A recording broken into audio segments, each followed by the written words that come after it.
In this video, I'm going to show you how to awake pets in Survivor.io.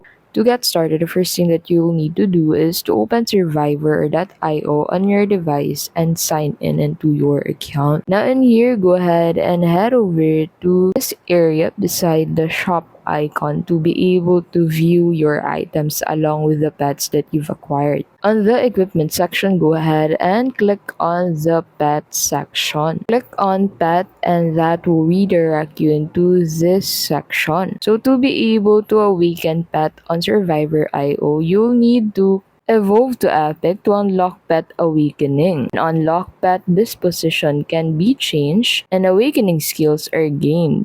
Owner stats are increased and etc. And to be able to have this feature for your account, you'll need to reach at least chapter 9 of Survivor.io, and that is how you can simply awake pets on Survivor.io. Thank you so much for watching, and we'll see you in the next video.